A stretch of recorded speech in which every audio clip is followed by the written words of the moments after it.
السلام عليكم ورحمة الله وبركاته.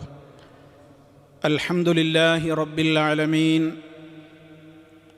اللهم صل على محمد وعلى آل محمد.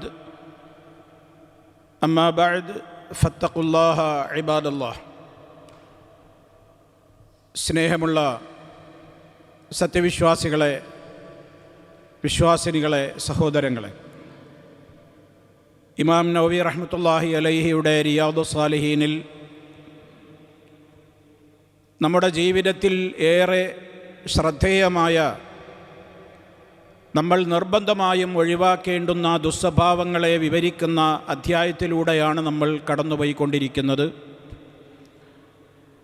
കഴിഞ്ഞ നമ്മുടെ അവസരത്തിൽ റിയാഉമായി ബന്ധപ്പെട്ടുകൊണ്ടുള്ള കാര്യങ്ങളെ സംബന്ധിച്ചാണ് വിശദീകരിക്കപ്പെട്ടത്. ഇന്ന് പുതിയ ഒരു അധ്യായത്തിലേക്കാണ് നമ്മൾ പ്രവേശിക്കുന്നത്. ഇന്നത്തെ അധ്യായം നമ്മുടെ കാലഘട്ടത്തിൽ ഏറെ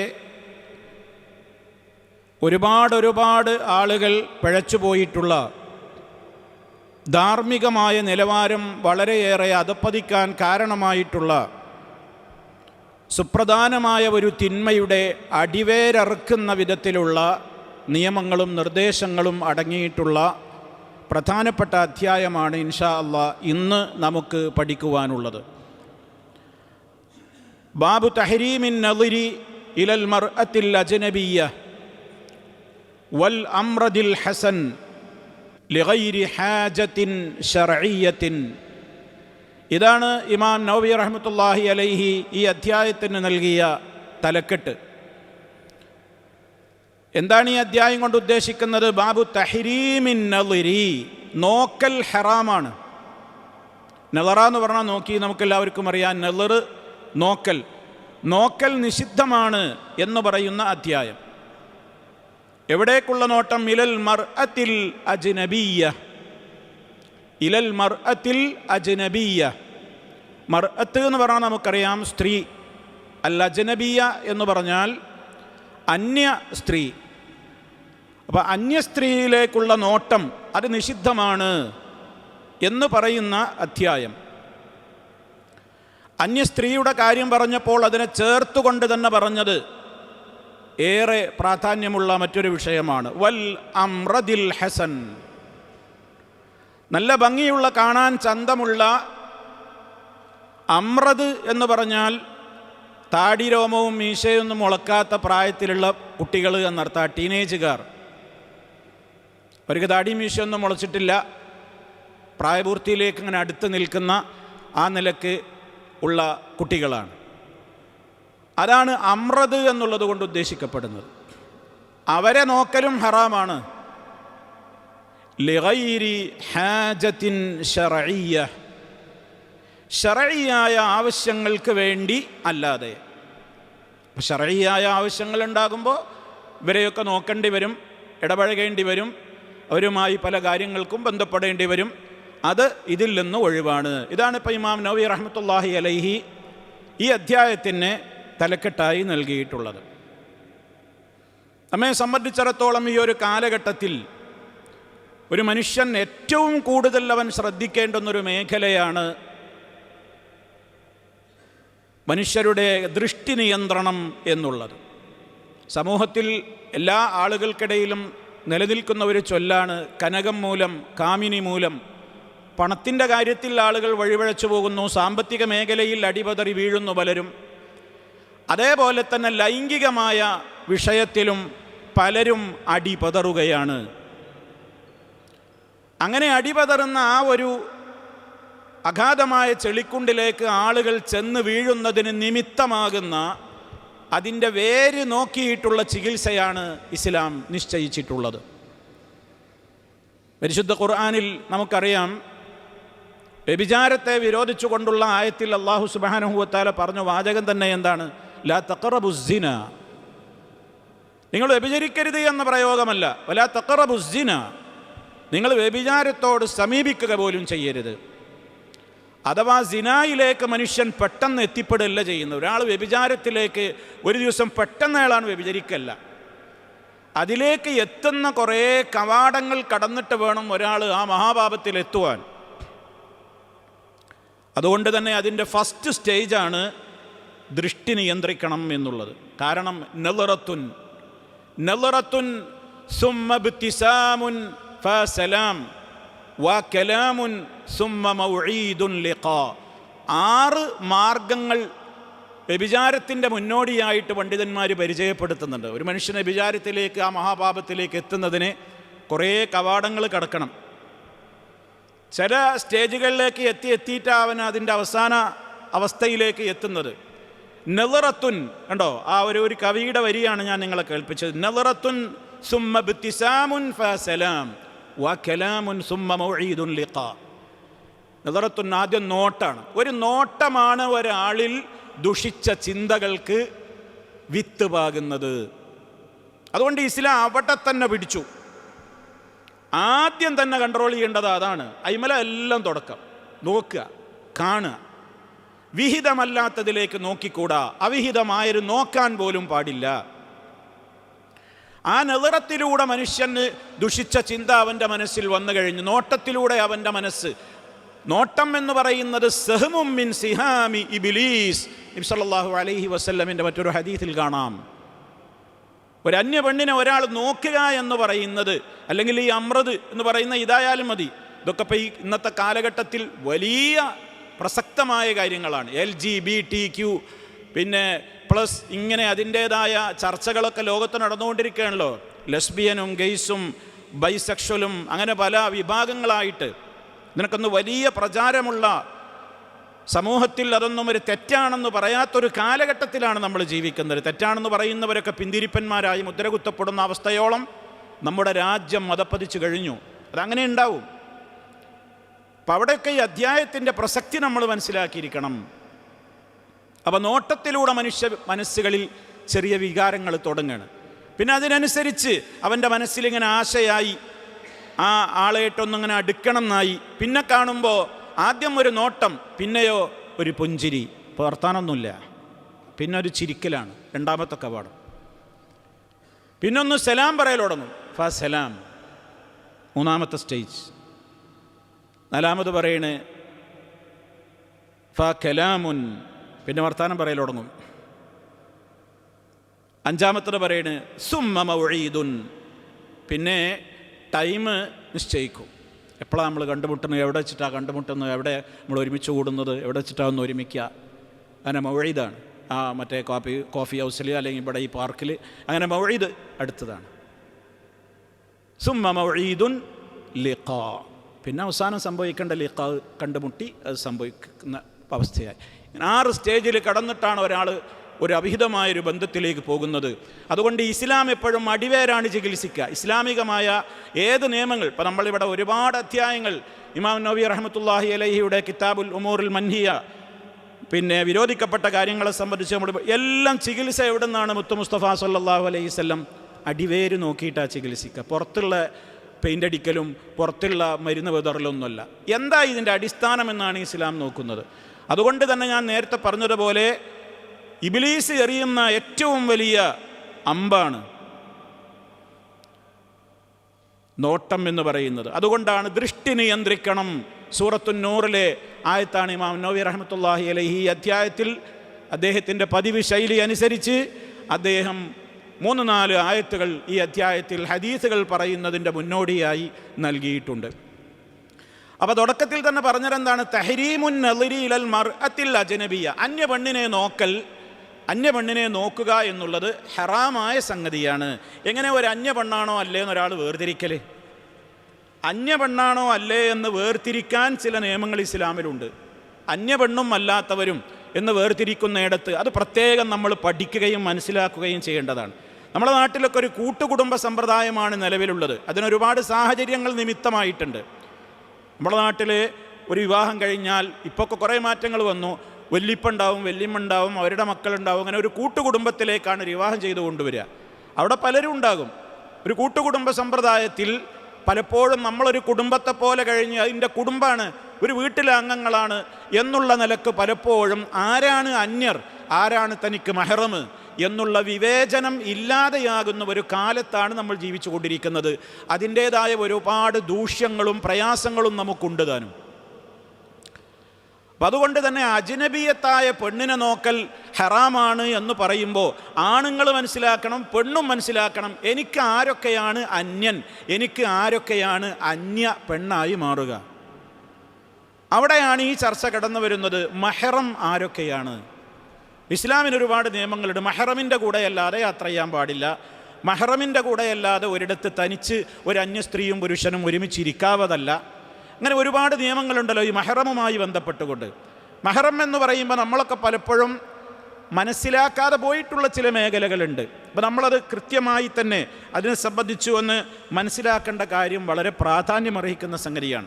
എന്താണ് മഹാരിമ് എന്നുള്ളതിനെ സംബന്ധിച്ച് പണ്ഡിതന്മാർ പറഞ്ഞ നിർവചനം, വൽ മഹാരിമു ഇസ്തിലാഹൻ, സാങ്കേതികമായി ഇസ്ലാമിൻ്റെ സാങ്കേതികമായ പ്രയോഗത്തിൽ മഹറമ് അല്ലെങ്കിൽ മഹാരിമ് നമ്മളെല്ലാവരും അറിഞ്ഞിരിക്കേണ്ട സംഗതികളാണ്. അപ്പോൾ നമ്മൾ പലപ്പോഴും ചോദിക്കും, എനിക്ക് ഹജ്ജിന് പോകണം, എനിക്ക് ഉംറക്ക് പോകണം, അപ്പോൾ എനിക്ക് മഹറമ് കൂടെ വേണം, അത് ആരൊക്കെയാണ് പറ്റുക? അതേമാതിരി ഉളു എടുക്കേണ്ട മസല വരുമ്പോൾ ആൾക്കാർ ചോദിക്കാറുണ്ട്, എനിക്കിങ്ങനെ ഇന്നാളെ തൊട്ടാ ഉളു മുറിയോ, മറ്റാളെ തൊട്ടാ ഉളു മുറിയോ? അപ്പോൾ ഈ മഹറമ് കണക്കാക്കുവാൻ പണ്ഡിതന്മാർ പറഞ്ഞിട്ടുള്ള ഒരു മാനദണ്ഡമുണ്ട്, എളുപ്പമാണത്. ഒരു പുരുഷനും ഒരു സ്ത്രീയും അന്യരാണോ, അവർ അന്യ ആണും പെണ്ണുമാണോ എന്ന് മനസ്സിലാക്കാനുള്ള ഏക വഴി, ആദ്യത്തെ വഴി എന്ന് പറയുന്നത് അവർ തമ്മിൽ വിവാഹം കഴിക്കൽ അനുവദനീയമാകുമോ ഇല്ലേ എന്ന പരിശോധനയാണ്. എളുപ്പമാണ്. അതുകൊണ്ട് എല്ലാവർക്കും അത് ആ ഒരു മാനദണ്ഡം വെച്ച് എല്ലാവരും അളക്കാൻ പറ്റും.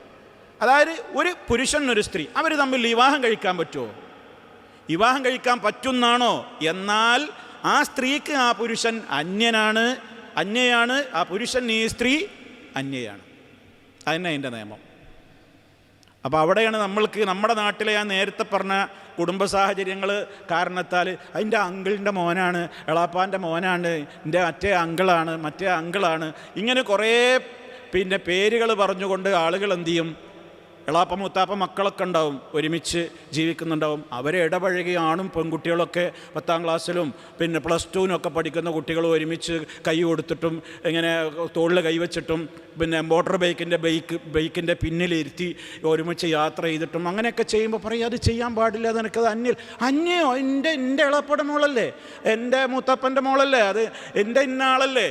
അതെന്താ നമ്മൾ അങ്ങനെയാണ് നമ്മൾ മനസ്സിലാക്കിയിട്ടുള്ളത്. നമ്മൾ മഹറം എന്ന് പറയുമ്പോൾ നമുക്കങ്ങനെ സാധാരണയായിട്ട് ഇടപഴകാത്ത പെണ്ണുങ്ങളൊക്കെ അന്യ പെണ്ണുങ്ങളും സാധാരണയായിട്ട് ഇടപഴകുന്നവരാണെങ്കിൽ അതൊക്കെ നമ്മളുടെ കുടുംബം എന്നുള്ള ഒരു നിലവാരത്തിലേക്കാണ് സമൂഹം പലപ്പോഴും എത്തിപ്പെടാറുള്ളത്.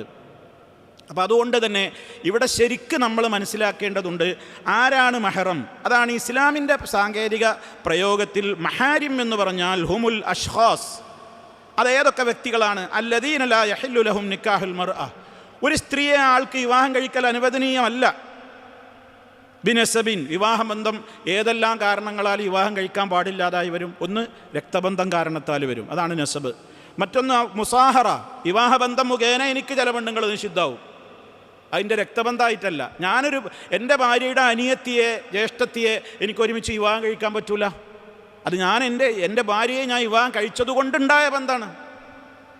അപ്പം അങ്ങനെ മുസാഹറത്തിലൂടെ നിഷിദ്ധമായി മഹറമുകളായി മാറുന്നവരുണ്ട്. മൂന്നാമത്തെ ഒന്നും കൂടെയുണ്ട്, മുലയൂട്ടൽ ബന്ധത്തിലൂടെ. അതായത് ഇപ്പം കുഞ്ഞിന് പ്രസവിച്ചു, ആ സമയത്ത് ആ ലേഡിക്ക് ഉമ്മാക്ക് മുലപ്പാലില്ല, അസുഖങ്ങളാണ്, അല്ലെങ്കിൽ എന്തെങ്കിലും പ്രയാസങ്ങളുണ്ട്. അപ്പോൾ അതേ സമയത്ത് തന്നെ കുടുംബത്തിലെ അല്ലെങ്കിൽ മറ്റേതോ ഒരാൾ ആ സമയത്ത് പ്രസവിച്ചിട്ടുണ്ട്, അവർക്ക് പാലുണ്ട്, ഈ കുഞ്ഞിനെ മുലയൂട്ടാൻ വേണ്ടി. ഇന്ന് നമ്മുടെ നാട്ടിലൊക്കെ അത് കുറച്ച് വിരളമാണ്. അറേബ്യൻ സാഹചര്യത്തിൽ അത് വളരെ പ്രചാരമായിരുന്നു.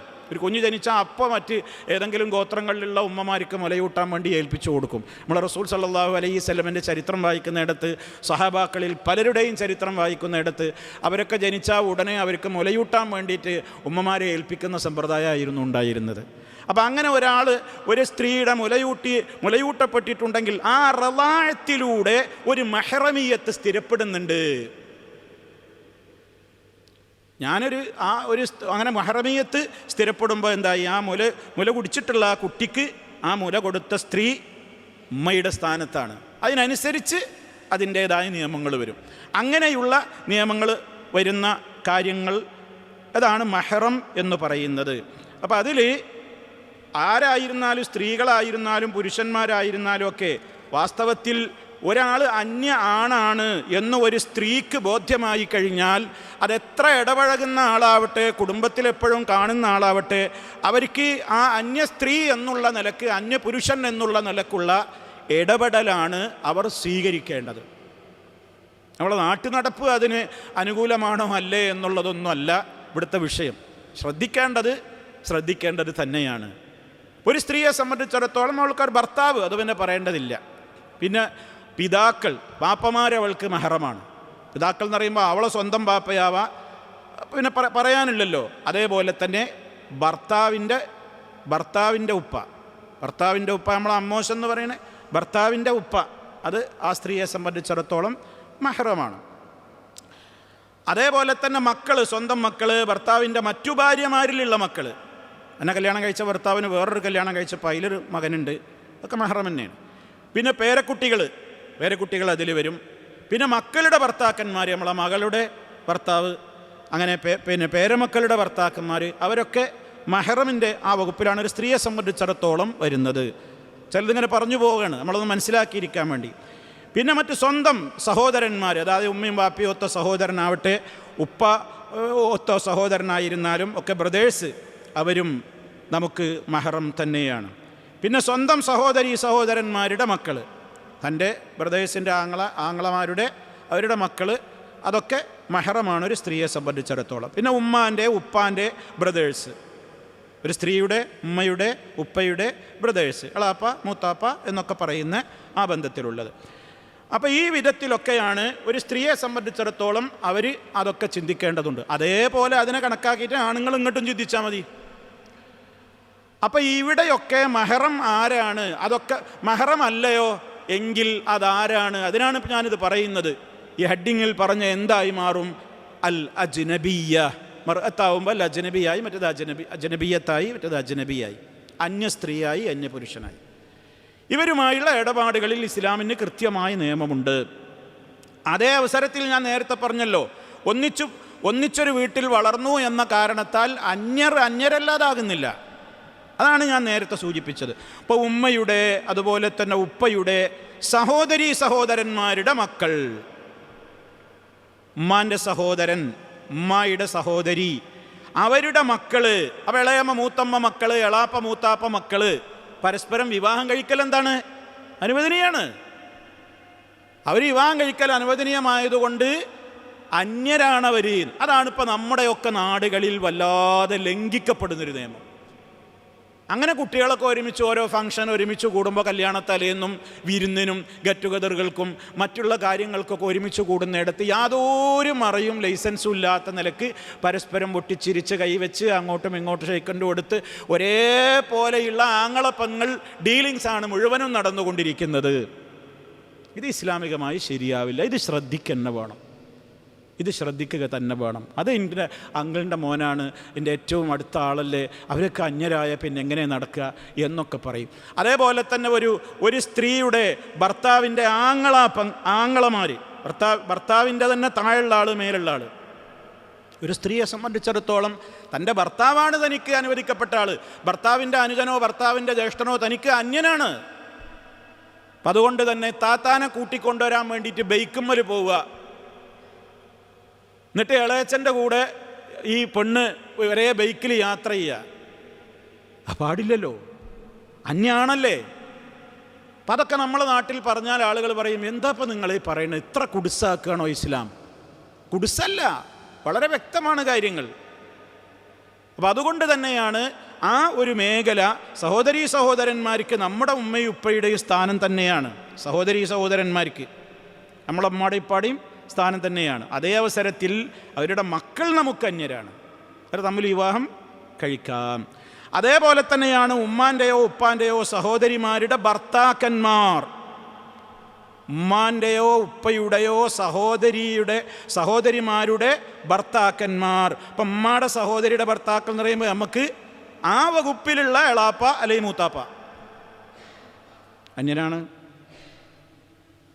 അതേപോലെ തന്നെ സ്വന്തം സഹോദരിമാരുടെ ഭർത്താക്കന്മാർ, ഒരു സ്ത്രീയെ സംബന്ധിച്ചിടത്തോളം ഓള അനിയത്തിയുടെ ഭർത്താവ്, അവളുടെ അനിയത്തിയുടെ ഭർത്താവ് അല്ലെങ്കിൽ ജ്യേഷ്ഠത്തിയുടെ ഭർത്താവ് ആ സ്ത്രീയെ സംബന്ധിച്ചിടത്തോളം ആരാണ്? അന്യനാണ്. ഇളയച്ചൻ, മൂത്തച്ഛൻ എന്നൊക്കെ നമ്മുടെ നാട്ടിൽ പറയുന്ന, കൈ കൊടുക്കാൻ പാടില്ല, തൊടാൻ പാടില്ല, അന്യനാണ്. ഇസ്ലാമിൻ്റെ നിയമങ്ങൾ പാലിക്കണം. അതും ഞാൻ നേരത്തെ പറഞ്ഞ മാതിരി ആളുകൾക്ക് ഉൾക്കൊള്ളാൻ കുറച്ചൊരു പ്രയാസമാണ്. നമ്മളെ അളിയനെ അളിയനെ അങ്ങനെ കാണണോ, അളിയനല്ലേ എന്നുള്ളൊരു പ്രയോഗം. അവിടെയൊക്കെ ഇസ്ലാം കൃത്യമായി തന്നെ വ്യക്തമായ നിയമങ്ങൾ പഠിപ്പിച്ചിരുന്നിരിക്കുകയാണ്. അതേപോലെ ഭർത്താവിൻ്റെ ഉമ്മയുടെയോ ഉപ്പയുടെയോ സഹോദരന്മാർ, അവർക്ക് ഈ നിയമം ബാധകമാണ്. അതുപോലെ തന്നെ പുരുഷനെ സംബന്ധിച്ചിടത്തോളം ഭാര്യയുടെ ഉമ്മയുടെയോ ഉപ്പയുടെയോ സഹോദരിമാർ, ഭാര്യയുടെ ഉമ്മയല്ല, ഭാര്യയുടെ ഉമ്മയുടെയോ ഉപ്പയുടെയോ സഹോദരിമാർ പുരുഷനെ സംബന്ധിച്ചിടത്തോളം അവർക്ക് ആ നിയമം ബാധകമാണ്. പിന്നെ ഭർത്താവിൻ്റെ സഹോദരന്മാരുടെ മക്കൾ, ഒരു സ്ത്രീയുടെ ഭർത്താവിൻ്റെ സഹോദരന്മാരല്ല, സഹോദരന്മാരുടെ മക്കൾ, ഈ കാര്യങ്ങളെല്ലാം ഇസ്ലാമികമായി എപ്പോഴും നമ്മൾ ചിന്തിക്കുകയും അതിങ്ങനെ കേൾക്കുമ്പോൾ പെട്ടെന്നാണ് നമുക്ക് കത്തൂല. അപ്പോൾ നമ്മളൊന്നും കൂടി ഇങ്ങനെ കേൾക്കുമ്പോൾ നമുക്കങ്ങനെ മനസ്സിലാവും അതാരാ നമ്മളെ കുടുംബത്തിൽ നമ്മളിങ്ങനെ നമ്മുടെ കുടുംബവുമായിട്ടിങ്ങനെ തട്ടിച്ചു നോക്കിയാൽ നമുക്ക് ആ ബന്ധങ്ങൾ ഇങ്ങനെ മനസ്സിലാവും. അപ്പോൾ ഇസ്ലാം പറയുന്നത് ഇവരൊക്കെ അന്യരാണ്. അപ്പോൾ അന്യരുടെ കൂടെ ആകുമ്പോൾ ഒറ്റയ്ക്ക് യാത്ര ചെയ്യാൻ പാടില്ല, തൊടാൻ പാടില്ല, ഒറ്റക്കാവാൻ പാടില്ല, അവറത്തുകളൊക്കെ അവരുടെ മുമ്പിൽ പൂർണ്ണമായും മറച്ചിരിക്കണം എന്നുള്ള നിയമങ്ങളൊക്കെ എന്തായി? ഇവർക്കും ബാധകമായി. അപ്പോൾ അതാണ് ആ വിഷയത്തിൽ നമ്മൾ മനസ്സിലാക്കിയിരിക്കേണ്ടത്. അപ്പോൾ അവിടെ അന്യ സ്ത്രീകളുടെ കാര്യം അങ്ങനെ. രണ്ടാമത് ഇമാം നവവി പറഞ്ഞതെന്താണ്? അതുപോലെ തന്നെ വൽ അമ്രദിൽ ഹസൻ, നല്ല കാണാൻ ചന്തള്ള ആൺകുട്ടികൾ. ഇനി ഇവിടെ തന്നെ കാണാൻ ചന്തള്ള ആൺകുട്ടികൾ ഒരു പുരുഷന് ഒരു അന്യ സ്ത്രീയെ നോക്കും പോലെയാണ് ഈ നിലക്കുള്ള തടി മീശ രോമൊന്നും മുളക്കാത്ത ആ നിലക്കുള്ള കുട്ടികളെ നോക്കുന്നത്. ഒരു കാലത്ത് ഇതൊക്കെ നമുക്ക് ചിലപ്പോൾ മനസ്സിലായിരുന്നില്ല. ഇപ്പം നന്നായിട്ട് മനസ്സിലാവും. ഇപ്പം നന്നായിട്ട് മനസ്സിലാവും എല്ലാവർക്കും. എന്തുകൊണ്ടാണ് ഇസ്ലാം പണ്ടേ നിയമം പറഞ്ഞത്? ഒരു വീട്ടിലെ ഉമ്മയുടെ മക്കളാണെങ്കിൽ പോലും 7 വയസ്സായി കഴിഞ്ഞാൽ നിങ്ങൾ അവരോട് നിസ്കാരത്തിന് കൽപ്പിക്കണം. 10 വയസ്സായിട്ടും അവർ നിസ്കരിക്കുന്നില്ലെങ്കിൽ അവർക്കെതിരെ ശിക്ഷണ നടപടികൾ സ്വീകരിക്കണം. ശേഷം എന്താ പറഞ്ഞത്? അവർക്കിടയിൽ നിങ്ങൾ കിടപ്പ് സ്ഥാനത്ത് മാറ്റിക്കിടത്തണം. ഒരു കട്ടിലിൽ ഒരുമിച്ച് ഒരുമ്മയുടെ മക്കളാവട്ടെ, ആണാവട്ടെ പെണ്ണാവട്ടെ, ആണുമാവട്ടെ പെണ്ണും ആവട്ടെ, ഒരുമിച്ച് കിടന്നുകൂടാ. എത്ര വളരെ കൃത്യവും വ്യക്തവുമാണ് ഇസ്ലാമിൻ്റെ നിയമങ്ങൾ. അന്യ വീട്ടിലെ കാര്യമല്ല പറയണത്. ഒരു ബാപ്പാൻ്റെ മക്കൾ, 2 ആണുങ്ങൾ, 2 ബ്രദേഴ്സ് ആവട്ടെ, 2 സിസ്റ്റേഴ്സ് ആവട്ടെ, ഒരുമിച്ചൊരു കട്ടിലിൽ കിടന്നുകൂടാന്ന്. അതവരിൽ ദുഷിച്ച ചിന്തകൾ ഉണ്ടാക്കും. അതുകൊണ്ടാണ് ഇവിടെ അന്യ പെണ്ണിനെ നോക്കുന്ന നിയമം പോലെ തന്നെ പറഞ്ഞു വന്ന് ഇത്തരത്തിലുള്ള ആൺകുട്ടികളെ നോക്കലും. ഒരാണും ആണും തമ്മിൽ വികാരത്തോടു കൂടെ നോക്കിക്കൂടാ, പെണ്ണും തമ്മിൽ നോക്കിക്കൂടാ. ഇസ്ലാമിൻ്റെ നിയമമാണ്. എന്താ നമ്മുടെ നാട്ടിലുള്ള LGBT എന്ന് പറയുന്നിടത്ത് എന്താ? ലെസ്ബിയൻസ്. അവിടുത്തെ പ്രശ്നം എന്താ? അവിടെ ആരാ പരസ്പരം? രണ്ടും പെണ്ണാണ്. അതൊരു മനോരോഗമാണ്. അങ്ങനെ രോഗമുള്ള ആൾക്കാരുണ്ടാവും, അവരങ്ങനെ നോക്കാൻ പാടില്ല. ഒരു പെണ്ണിന് മറ്റൊരു പെണ്ണിനോട് ലൈംഗികമായി ഒരു അഭിനിവേശം തോന്നുകയാണ്, പിരിയാൻ പറ്റൂല. അവർക്ക് വഴിവിട്ട നിലക്കുള്ള ചിന്തകൾ വരെയാണ്. കാണാൻ പാടില്ല. അത് ആണും പെണ്ണും തമ്മിലല്ല, പെണ്ണും തമ്മിൽ കാണൽ പോലും നിഷിദ്ധമാകും. നോക്കാൻ പാടില്ല. ആണിനെ നോക്കാൻ പാടില്ല. എന്ത്? അവനക്ക് അങ്ങനെ ഉണ്ടാവും കുറേ മനോരോഗികൾ. വീട്ടിൽ നല്ല സുന്ദരിയായ പെണ്ണുണ്ടാവും, കെട്ടിക്കൊണ്ടുവന്ന പെണ്ണുണ്ട്. പെണ്ണിൻ്റെ കൂടെ ഇവന് ലൈംഗികമായി ബന്ധമില്ല, താല്പര്യമില്ല. കാരണം അവന് ലൈംഗികമായ ദാഹം തീർക്കണമെങ്കിൽ ആണുങ്ങൾ വേണം. ഇന്നത്തെ കാലഘട്ടത്തിൽ കോൾ ഗേളുകളുള്ള കാലം പോയി. ഇപ്പോൾ കോൾ ബോയ്സാണ്. ആണുങ്ങളെല്ലാം വിളിച്ചു വരുത്തുന്നത് ആണും അവരെയാണ് വേണ്ടത്. എത്രയാണ് എൻ്റെ പ്രായം എന്നൊക്കെ ചോദിക്കുന്നത്. എന്നാൽ അതിൻ്റെ വലിയ ബിസിനസ്സല്ലേ, വൻ ബിസിനസ്സല്ലേ ആ മേഖലയിൽ നടന്നുകൊണ്ടിരിക്കുന്നത്. സ്വർഗരതി അതല്ലേ? ബി രണ്ടാമത്തതല്ലേ? ജി എന്ന് പറയുന്നത് എന്താണ്? ഗെയ്സ്. ആണും തമ്മിലാണ് അഭിനിവേശം. അവർക്ക് പെണ്ണുങ്ങളോട് താല്പര്യമില്ല. പറയുന്നത് ലെസ്ബിയൻസ്. അവർക്ക് ആണിനോട് താല്പര്യമില്ല, അവർക്ക് പെണ്ണുമാണ് ജീവിതം. വലിയ സ്ഥാനമല്ലേ അവർക്കിന്ന് നമ്മുടെ നാട്ടിലൊക്കെ ഓരോരുത്തർ കൊടുത്തുകൊണ്ടിരിക്കുന്നത്. അവരെ വീട്ടിൽ കയറ്റാൻ കൊള്ളൂലെന്നും ഞങ്ങൾക്ക് അതിനോട് യോജിപ്പില്ല എന്നും പറയുന്നവരെ അടിച്ചൊതുക്കുകയാണ് ചില സെലിബ്രിറ്റികൾ. അതൊക്കെ അംഗീകരിക്കണമെന്ന് ലോകം മുഴുവൻ അംഗീകരിച്ച് നിങ്ങൾക്കെന്താ ഉൾക്കൊള്ളാൻ പറ്റാത്തതെന്നാണ് ഒരു സെലിബ്രിറ്റി ചോദിച്ചത്. നമ്മുടെ നാട്ടിൽ 2 മുസ്ലിം പെൺകുട്ടികൾ ഒരുമിച്ച് കല്യാണം കഴിച്ചു, ഭാര്യ ഭർത്താക്കളെ പോലെ ജീവിക്കുകയാണ്, ലൈംഗികമായി പങ്കിട്ടുകൊണ്ട്. വൃത്തികെട്ട സംസ്കാരം. അതിനെതിരെയുള്ള ഒരു ശബ്ദം വന്നപ്പോഴേക്ക് അടിച്ചൊതുക്കപ്പെടുകയാണ്. ആലോചിച്ച് നോക്ക്, മീഡിയകൾ മുഴുവനും അതിന് സപ്പോർട്ട് ചെയ്യാണ്. അപ്പോൾ മനുഷ്യൻ്റെ ചിന്ത എവിടേക്ക് വരെ എത്തിച്ചു? ഇതൊന്നും ഒരു തെറ്റല്ല, ലോകം മുഴുവൻ അംഗീകരിച്ചിട്ടുണ്ട് എന്നാണ് പറയേണ്ടത്. എവിടെ? 60ഓളം രാഷ്ട്രങ്ങൾ ഇന്നും തെറ്റായിട്ടാണ് കാണുന്നത് ഈ LG സംസ്കാരത്തെ.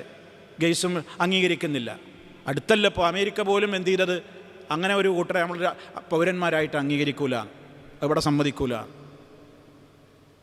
എന്നിട്ട് 10-60 രാഷ്ട്രങ്ങൾ പോലും ഇന്നും അതിനെതിരെ എതിർത്ത് നിൽക്കുന്നതിനെ കുറിച്ചാണ് കൂളായിട്ട് ചോദിക്കുന്നത്. ലോകം മുഴുവൻ അംഗീകരിച്ചൊരു കാര്യം നിങ്ങൾക്ക് ഉൾക്കൊള്ളാൻ എന്താ അത്ര പ്രയാസം? നിങ്ങളെ വീട്ടിൽ കയറ്റൂല്ലെങ്കിൽ എൻ്റെ വീട്ടിൽ ഞാൻ കയറ്റും എന്നാണ് പറയുന്നത്.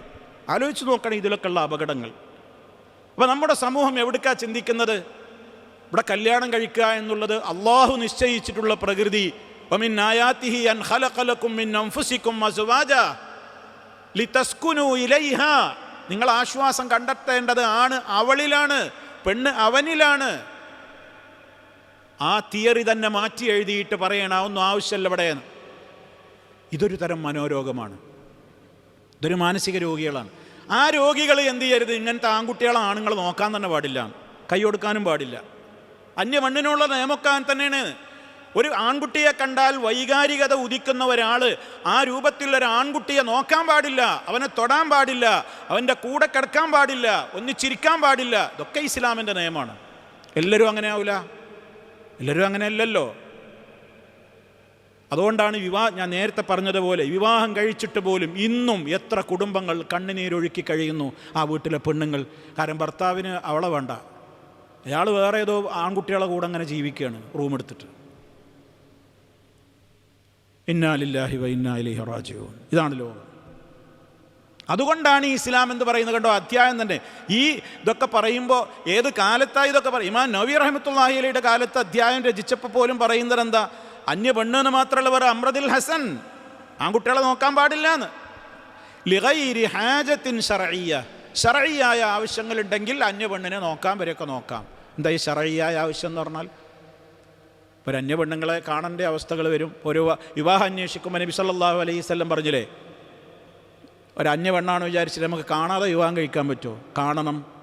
നീ നോക്കിക്കോ, നോക്കിയിട്ട് നിനക്ക് വിവാഹം കഴിക്കാൻ നിനക്ക് പ്രേരണയുണ്ടാക്കുന്ന കാര്യങ്ങളൊക്കെ അവളിലുണ്ടോ എന്ന് നോക്കിക്കോ എന്ന് തന്നെ പറഞ്ഞത്. അതുകൊണ്ട് ഒരാൾ വിവാഹം കഴിക്കുമ്പോൾ പരസ്പരം സ്ത്രീ പുരുഷന്മാർ തമ്മിൽ കാണൽ എന്നുള്ളത് ഇസ്ലാം പ്രാധാന്യപൂർവ്വം തന്നെ പഠിപ്പിച്ചതാണ്. വിവാഹം കഴിക്കുന്നതിൻ്റെ മുമ്പ് കാണണം, കണ്ടിഷ്ടപ്പെടണം. അതേപോലെ തന്നെ സാക്ഷ്യത്തിൻ്റെ ഘട്ടത്തിൽ ഒരു കോടതിയിൽ സാക്ഷി പറയാൻ വരികയാണ്. അപ്പോൾ പെണ്ണ് മുഖം മൂടിയിട്ട് വന്നിട്ട് കാര്യമില്ലല്ലോ, ആരാ വരുന്നവരും നോക്കണ്ടേ. പെണ്ണിനെ കാണേണ്ടി വരും, കോടതിയിലെ ജഡ്ജിക്ക് കാണേണ്ടി വരും, വക്കീൽമാർക്ക് കാണേണ്ടി വരും, വിറ്റ്നസ്സായിട്ട് വരുന്ന സാക്ഷ്യത്തിന് വേണ്ടി വരുന്ന ഘട്ടത്തിൽ.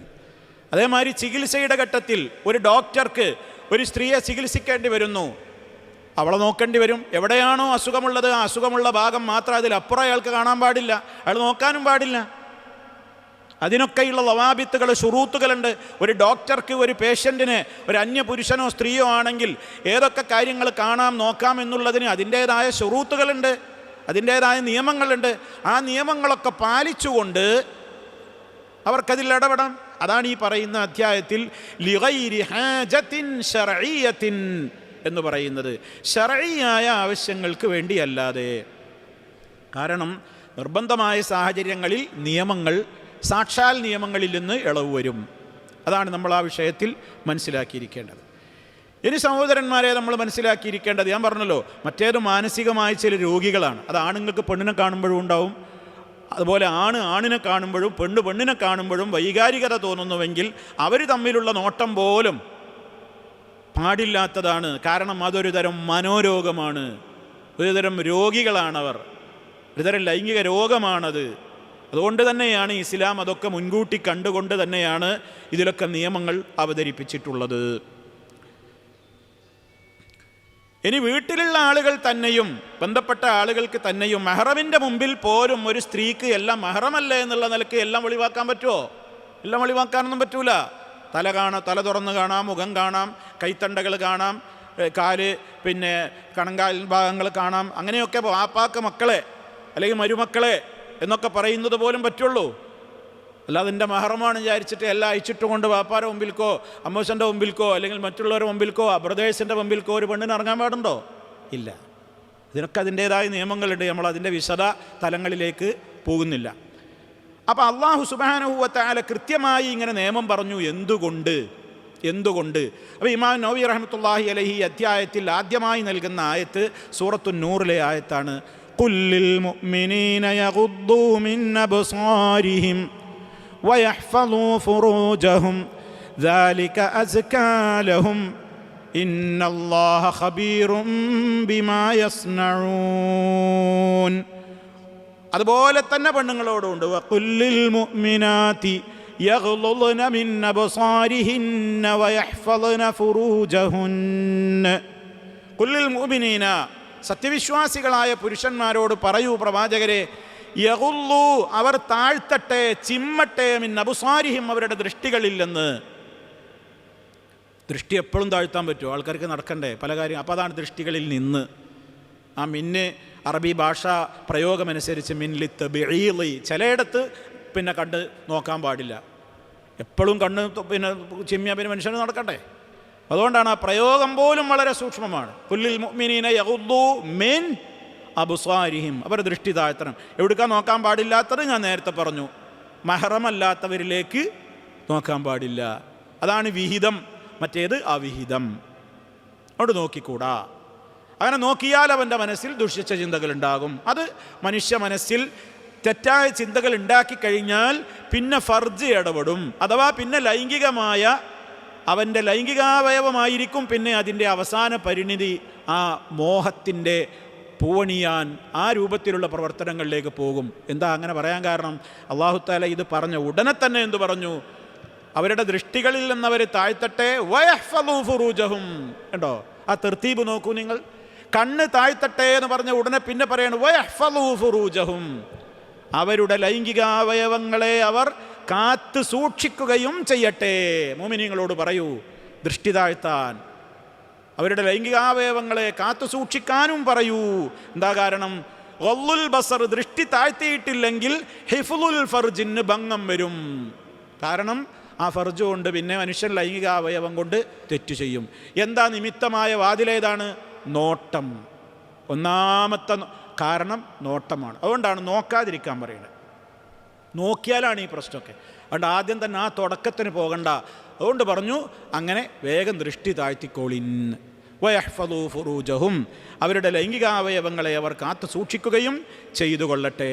ഇവിടെ തന്നെ മറ്റൊരു നിലക്കുള്ളൊരു വ്യാഖ്യാനവും മഹാനായ ഇബ്നു ജരീർ ത്വബരി റഹിമഹുല്ലാ അദ്ദേഹം വയഹ്ഫളൂ ഫുറൂജഹും എന്നുള്ളിടത്ത് അദ്ദേഹം നൽകിയ വ്യാഖ്യാനം മറ്റൊരു വിധത്തിലാണ്. ദൃഷ്ടികൾ താഴ്ത്താൻ പറയൂ, അതേപോലെ തന്നെ അവരുടെ ലൈംഗികാവയവങ്ങളെ കാത്തു സൂക്ഷിക്കാനും പറയൂ എന്ന് പറഞ്ഞാൽ ലൈംഗികാവയവങ്ങൾ തുറന്നിടരുത്, അത് മറ്റുള്ളവർ കാണാനിടവരരുത്.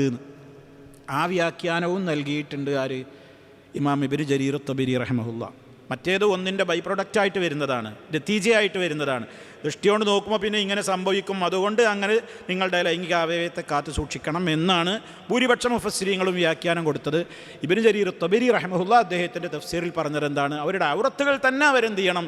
വെളിവാക്കരുത്. അതിലേക്ക് അവരുടെ പിന്നെ ലൈംഗികാവയവങ്ങൾ കാണിച്ചു കൊടുക്കരുത്. ഒക്കെ എത്ര പ്രാധാന്യമാണെന്ന്. ലൈംഗിക പ്രദർശനം വരെ ആളുകൾക്കിടയിലൊരു ഹോബിയാണ്. അതൊരു തരം മനോരോഗികൾ നേരത്തെ പറഞ്ഞതുപോലെ തൻ്റെ ലൈംഗികാവയവം പുറത്തേക്കിട്ടിട്ട് പ്രദർശിപ്പിക്കുക, അത് കാണിക്കുക, അതിലൂടെ അവനൊരു ആനന്ദം കണ്ടുന്നു. അതൊരു തരം രോഗമാണ്, അതൊരു തരം മനോരോഗികളാണ്. എന്തെല്ലാം തലത്തിൽ ഇന്ന് ലോകത്ത് നിലനിൽക്കുന്നുണ്ടോ എല്ലാത്തിനും ഇസ്ലാം ചികിത്സ പറഞ്ഞിട്ടുണ്ട്. അതാണ് ദാലിക അസ്കാ ലഹും, അതാണ് അവർക്ക് പരിശുദ്ധിക്ക് ഏറ്റവും നല്ലത്. അല്ലെങ്കിൽ മനുഷ്യൻ്റെ തസ്കിയത്ത്, അവൻ്റെ തത്ഹീറുൽ ഖൽബ്, അവൻ്റെ ഹൃദയത്തിൻ്റെ ശുദ്ധി മലിനമാകും. ഈ നോട്ടം പഴച്ചാൽ പിന്നെ എല്ലാ രൂപത്തിലുള്ള പല കാര്യങ്ങളിലേക്കും അവൻ്റെ മനസ്സ് വഴിമാറി മോശപ്പെട്ട മാലിന്യ കുണ്ടിലേക്ക് അവൻ ചെന്ന് ചാടി അവൻ്റെ ഹൃദയത്തിൻ്റെ വിശുദ്ധിയും നശിക്കും.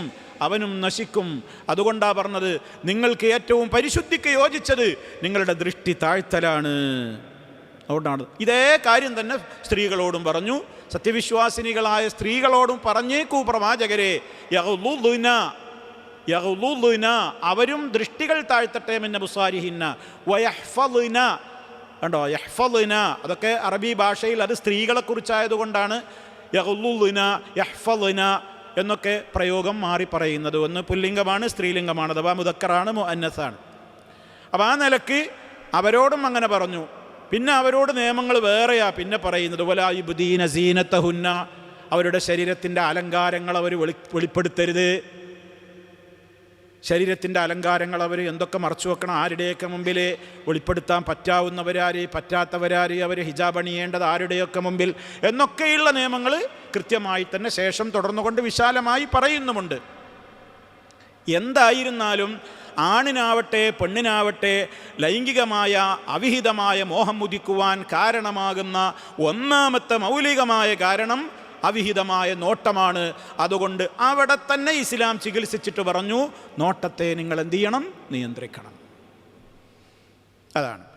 ഇനി രണ്ടാമത്തെ ആയത്തായിട്ട് ഇമാം നബി റഹ്മത്തുള്ളാഹി അലൈഹി കൊണ്ടുവന്ന തെളിവേതാണ്?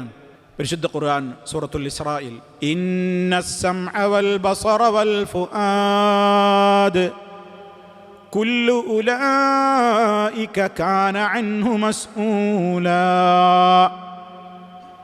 ഇന്നസ്സംഅ തീർച്ചയായും കാത്, വൽ ബസർ കണ്ണ്, വൽ ഫുആദ് ഹൃദയം, കുല്ലു ഉലൈക അവയത്രയും അവയെല്ലാം തന്നെ കാന അൻഹു മസ്ഊല അവയെക്കുറിച്ചൊക്കെ കൃത്യമായി ഒരു ഉത്തരം പറയാൻ ബാധ്യതയുള്ളവനാണ് എന്ന് പറഞ്ഞാൽ അവിടെ ചോദ്യമുണ്ട്, പരലോകത്തെ ഹിസാബുണ്ട്. എന്തൊക്കെ പറഞ്ഞിട്ടാണ് പറഞ്ഞത്? സമ്, ബസർ, ഫുആദ്. മനുഷ്യരിൽ അധമ വികാരങ്ങൾ ഉണ്ടാക്കുന്നത് ഇതൊക്കെ തന്നെയാണ് അതിൻ്റെ കവാടങ്ങൾ. ബസർ എല്ലാവർക്കും അറിയാം, കുറേ ആളുകൾക്ക് നോട്ടത്തിലൂടെയാണ് വൈകാരികത വരിക. പിന്നെ സമ്മ് വേണ്ടാത്തത് കേൾക്കുന്നതിലൂടെയാണ് വൈകാരികത വരിക. ചില ശബ്ദങ്ങൾ കേൾക്കുക, ആസ്വദിക്കുക, വർത്താനം പറയുക, അങ്ങോട്ടും ഇങ്ങോട്ടും ആ നിലക്കുള്ള വർത്താനങ്ങളും ഒക്കെ അപ്പോൾ സംസാരം, കേൾവി, ചിലത് കാണൽ. പിന്നെ ഞാൻ അടുത്ത ഹദീസിൽ വിശദമായിട്ട് വരുന്നുണ്ട് ഓരോ അവയവങ്ങളും വ്യഭിചാരത്തിൻ്റേതായ പാർട്ട് എത്രത്തോളം ഓരോ അവയവത്തിനും ഉണ്ട് എന്നുള്ളത് നമ്മൾ ഹദീസുകൾ തുടങ്ങുമ്പോൾ അവിടെ വരുന്നുണ്ട്. അത് അവിടെ വെച്ച് വിശദീകരിക്കാം. ഈ ആയത്തിൽ പറഞ്ഞ സമ്മും ബസറും ഫുആദും, ഈ കണ്ടതിനനുസരിച്ച് കേട്ടതിനനുസരിച്ച് ഫുആദിൽ ചില രോഗങ്ങൾ കുഞ്ഞുകൂടും, ചില രോഗങ്ങൾ അടിഞ്ഞുകൂടും. അതുണ്ടാകുക ഫുആദിലാണ്. അതുകൊണ്ടാണ് പെണ്ണുങ്ങളോട് ഇസ്ലാം എന്ത് പറഞ്ഞു? വലാ തഖ്ലഅന ബിൽ ഖൗലി, നിങ്ങളുടെ വാക്കിൽ തേൻ പുരട്ടി സംസാരിക്കരുത് എന്ന്, കൊഞ്ചിക്കഴിഞ്ഞ് വർത്താനം പറയരുത് എന്ന് പെണ്ണുങ്ങളോട് പറഞ്ഞു. വലാ തഖ്ലഅന ബിൽ ഖൗലി. എന്തേ കാരണം പറഞ്ഞത്? ഫയത്മഅല്ലദീ ഫീ ഖൽബിഹി മറളുൻ, ഖൽബിൽ രോഗമുള്ളവൻ്റെ മനസ്സിൽ അത് കൊതി ജനിപ്പിക്കും. നിങ്ങളങ്ങനെ തേൻ പുരട്ടി സംസാരിച്ചാൽ എല്ലാവർക്കും പ്രശ്നമൊന്നും ഉണ്ടായിക്കൊള്ളണമെന്നില്ല, പക്ഷേ ഖൽബിൽ രോഗമുള്ള ചില ആൾക്കാരുണ്ടാവും. ആ അസുഖമുള്ളവർക്ക് ആ പെണ്ണിൻ്റെ ആ സൗണ്ട് കേട്ടാൽ തന്നെ എനിക്ക് അധമ വികാരങ്ങൾ ഉണരും. ഫയത്മഅല്ലദീ ഫീ ഖൽബിഹി മറളുൻ എന്ന് വിചാരിച്ചിട്ട് ആണുങ്ങളോട് വർത്താനം പറയുകയാണെന്നുണ്ടെങ്കിൽ അവരെ ഭയങ്കര ഫയർ ചെയ്ത് സംസാരിക്കണം എന്നാ. വഖുൽന ഖൗലൻ മഅറൂഫ, മാന്യമായിട്ട് സംസാരിച്ചാൽ മതി. ഒരു പെണ്ണിന് പെണ്ണിൻ്റെ ഒരു ശൈലി ഉണ്ടാവുമല്ലോ. പക്ഷെ അങ്ങനെ പറഞ്ഞാൽ മാർക്കറ്റില്ല. എവിടെ ഒരു പെണ്ണിനെ നിർത്തിയിട്ടുണ്ടെങ്കിൽ ഓളോള് പരിയിൽ വർത്താനം പറയുന്ന സാധാ വർത്താനം അല്ലല്ലോ പറയാം. ആ വർത്താനം പറയുമ്പോൾ കുറച്ച് കൊഞ്ചിക്കൊഴഞ്ഞ് ആളങ്ങട്ട് കുപ്പിയിലാക്കണ നിലക്കാണ്. ക്രെഡിറ്റ് കാർഡ് എടുക്കാമെന്നൊക്കെ എത്രയേ നമ്മൾ വിളിക്കൽ. ഓരോ കമ്പനികളുടെ പ്രൊമോട്ടേഴ്സ്, അതേമാതിരി സെയിൽസ് ഗേൾ, മറ്റൊരു മറിച്ചോര് എന്നിട്ട് അവരൊക്കെയുള്ള സംസാരം എന്ന് പറയുമ്പോൾ പരിയിൽ സംസാരിക്കണ സംസാരമൊന്നും അല്ലത്. അത് കസ്റ്റമറെ കയ്യിലെടുക്കണം എന്നുണ്ടെങ്കിൽ അതിന് ചില സംസാരങ്ങളുണ്ട്, ചില സൗണ്ടുകളുണ്ട്, ചില ഭാഷകളുണ്ട്, ചില ആക്ഷനുകളുണ്ട്, ചില ബോഡി ലാംഗ്വേജുകളുണ്ട്. അതൊക്കെ അവർ പ്രയോഗിക്കും. അതെന്നെ ഇസ്ലാം നിരോധിച്ചു. അധികം തഫ്സീറൊന്നും നോക്കേണ്ടതില്ല. അതുകൊണ്ട് തന്നെ അതങ്ങനെ പറഞ്ഞു. അതില്ലെങ്കിൽ മാർക്കറ്റിംഗ് നടക്കൂല. അപ്പോൾ അതുകൊണ്ട് തന്നെ ഇസ്ലാം അവിടെയൊക്കെ കൈവച്ചു. അപ്പം അതുകൊണ്ട് തന്നെ ഇസ്ലാം കൃത്യമായിട്ട് തന്നെ അത് പറഞ്ഞു. ഇന്ന സമഅ വൽ ബസറ വൽ ഫുആദ കുല്ലു ഉലൈക കാന അൻഹു മസ്ഊലാ. പിന്നെ അടുത്ത ആയത്ത് എന്താണ്? യഅലമു ഖായിനത്തൽ അയുനി വമാ തുഖ്ഫിസ് സുദൂർ. മുന്നറിയിപ്പാണ്. അല്ലാഹു തആല ആരാണ്? യഅലമു, അവൻ നന്നായി അറിയുന്നവനാണ്. ഖായിനത്തൽ അയുനി, കണ്ണുകളുടെ കട്ടുനോട്ടം. എന്താ ഈ കണ്ണുകളുടെ കട്ടുനോട്ടം എന്ന് പറഞ്ഞാൽ? അത് വിശദീകരിക്കുന്നുണ്ട് മുഫസ്സിരീങ്ങൾ. ഒരു പെണ്ണ് കടന്നു വരികയാണ്. പെണ്ണ് കടന്നു വരുമ്പോൾ വേറുള്ളവരൊക്കെ നമ്മളെ നോക്കുന്നുണ്ട് എന്ന് കണ്ടാൽ നമ്മൾ നല്ല മാന്യനായിട്ട് കണ്ണ് താഴ്ത്തുകയാണ്. മറ്റുള്ളവരൊക്കെ ദൃഷ്ടി വേറെ എവിടെയോ ആണ് എന്ന് കാണുമ്പോൾ ചാൻസിലൊന്നാണ് നോക്കുക. അതാ കട്ടുനോട്ടം എന്ന് പറയുന്നത്. കട്ടുനോട്ടം, ഇഖ്തിലാസ്. എല്ലാവരും നോക്കണ്ടെങ്കിൽ അപ്പം ഞാനവിടെ മാന്യനാണ്, എല്ലാവരും പോയി അപ്പം ആരുമില്ല, അപ്പം ഒരു ഇടം കണ്ടിട്ടൊരു നോട്ടം, അതാണ് കട്ടുനോട്ടം. അത് വേറെ ആരും അറിഞ്ഞില്ല, എല്ലാവരും പോയിട്ടുണ്ട്, ആരും കണ്ടിട്ടില്ല, എല്ലാവരും വേറെന്തോ ഓരോ ഫോണിലൊക്കെ നോക്കിയിരിക്കണം, ചാൻസ് നോക്കിയിട്ടാണ് കണ്ണടിച്ചത്. നമ്മളങ്ങനെയുള്ള പ്രയോഗിക്കല്. കണ്ണിൻ്റെ കട്ടുനോട്ടം അത് അള്ളാഹ് അറിയുന്നുണ്ട്. യഅലമു, അള്ളാഹ് അറിയുന്നു. ഖായിനത്തൽ അയുനി, കണ്ണുകളുടെ വഞ്ചനാ നോട്ടം. വമാ തുഖ്ഫിസ് സുദൂർ, ഹൃദയങ്ങളിൽ ഒളിപ്പിച്ചു വെച്ചത് എന്തൊക്കെ വികാരമാണെന്ന്. ഒരു പെണ്ണിനെ അവൻ നോക്കുമ്പോൾ അവൻ്റെ മനസ്സിൽ ദുഷിച്ച ചിന്തയുണ്ടോ അതോ നോർമൽ നോട്ടമാണോ, എന്ത് ലക്ഷ്യം വെച്ചുകൊണ്ടാണ് ആ നോക്കുന്നത്, അതൊക്കെ മാലോകർക്കാർക്കും അറിയില്ലെങ്കിലും റഹ്മാനായ അല്ലാഹു, അലീമായ അല്ലാഹു അറിയുന്നുണ്ട്. അതാണ് യഅലമു ഖായിനത്തൽ അയുനി വമാ തുഖ്ഫിസ് സുദൂർ. അടുത്ത ആയത്ത് എന്താ കൊടുത്തത്? ഇന്ന റബ്ബക ലബിൽ മിർസാദ്. ഇതാണ് 4-ാമത്തെ ആയത്ത്, ഒക്കെ സുപരിചിതമായ ആയത്ത്. തീർച്ചയായും യജമാനനായ നിന്റെ റബ്ബ് ലബിൽ മിർസാദ്, അവൻ പതിയിരുന്ന് എല്ലാം വീക്ഷിക്കുക തന്നെയാണ്. എല്ലാം വീക്ഷിക്കുകയാണ്, നിരീക്ഷണത്തിലാണ് റബ്ബ് സദാ. എൻ്റെ മറ്റൊരു വശമാണ് ഇന്നല്ലാഹ കാന അലൈക്കും റഖീബ, റബ്ബ് നിരീക്ഷകനായിട്ടുണ്ട്. അപ്പോൾ റബ്ബിൻ്റെ നോട്ടത്തിൽ നിന്ന്, അറിവിൽ നിന്ന് ആ കണ്ണ് വെട്ടിച്ച് ആ കേൾവിയെ കവർ ചെയ്ത് നമുക്കെന്തെങ്കിലും കാണാനോ കേൾക്കാനോ ചെയ്യാനോ ഒന്നും പറ്റില്ല. ഈ 4 ആയത്തുകളിൽ പറഞ്ഞ കാര്യങ്ങളും തത്വങ്ങളും നമ്മുടെ മനസ്സിൽ നമ്മൾ നിലനിർത്തിയാൽ തന്നെ ഇപ്പറഞ്ഞ കാര്യങ്ങളിൽ നിന്ന് വിട്ടു നിൽക്കുവാൻ സാധിക്കും. അല്ലെങ്കിൽ അബദ്ധങ്ങളിലേക്ക് പോകും. അള്ളാഹു നമ്മെ കാത്ത് രക്ഷിക്കുമാറാകട്ടെ. ഇനി അതുമായി ബന്ധപ്പെട്ടിട്ടുള്ള ഹദീസുകൾ ആണ് നമുക്ക് ചർച്ച ചെയ്യാനുള്ളത്. ഇൻഷാ അള്ളാഹ് അടുത്ത ക്ലാസ്സിൽ നമുക്കത് പറയാനുണ്ട്. അതേപോലെ തന്നെ ദൃഷ്ടി നിയന്ത്രണത്തിനുള്ള സഹായകമാകുന്ന, ദൃഷ്ടി നിയന്ത്രണം കൊണ്ട് നമുക്ക് കിട്ടുന്ന ഗുണങ്ങൾ നമുക്ക് ചർച്ച ചെയ്യാനുണ്ട്. ഒക്കെ നമ്മൾ പഠിച്ചിരിക്കേണ്ടതാണ്. പഠിച്ചിരിക്കാമെന്ന് മാത്രമല്ല, വളരെ വ്യക്തമായി നമ്മുടെ മനസ്സിൽ അത് കൊത്തിവെക്കണം.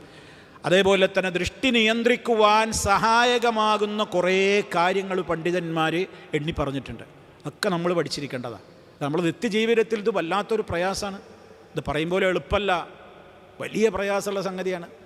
അപ്പോൾ ഈ ദൃഷ്ടിയെ നിയന്ത്രിക്കാനുള്ള മാർഗ്ഗങ്ങൾ എന്തൊക്കെയാണ്? ഇപ്പോൾ ഒരു പെണ്ണിന്, ഒരു അന്യ പെണ്ണിനെ റോട്ടുമെന്ന് നോക്കൽ മാത്രമല്ലല്ലോ, അവനാൻ്റെ ഈ കയ്യിലുള്ള ഈ സാധനം ആരും നോക്കണില്ലല്ലോ. എൻ്റെ കയ്യിൽ എനിക്ക് സ്വാതന്ത്ര്യത്തോടു കൂടെ ഇല്ലേ, ഇതിൽ കാണുന്നതും ഒക്കെ എല്ലാം പെടൂലേ. അപ്പോൾ എല്ലാത്തിൽ നിന്നും ഇതൊന്ന് നമുക്ക് ആ മേഖലയിലൊന്ന് രക്ഷപ്പെടാൻ നമ്മൾ എന്തൊക്കെ കാര്യങ്ങൾ പാലിക്കണം എന്ന് കുറേ എണ്ണി പറയാനുണ്ട് നമുക്ക്. ഇൻഷാ അല്ലാഹ് അത് നമ്മുടെ അടുത്ത ക്ലാസ്സിൽ നമുക്ക് വിശദീകരിക്കാം. അല്ലാഹു സുബ്ഹാനഹു വ തആല നേരറിയുവാനും നേരിൻ്റെ പാതയിൽ തന്നെ മുന്നോട്ട് പോകുവാനുമുള്ള തൗഫീഖ് നമുക്കെല്ലാവർക്കും നൽകി നമ്മെ അനുഗ്രഹിക്കുമാറാകട്ടെ.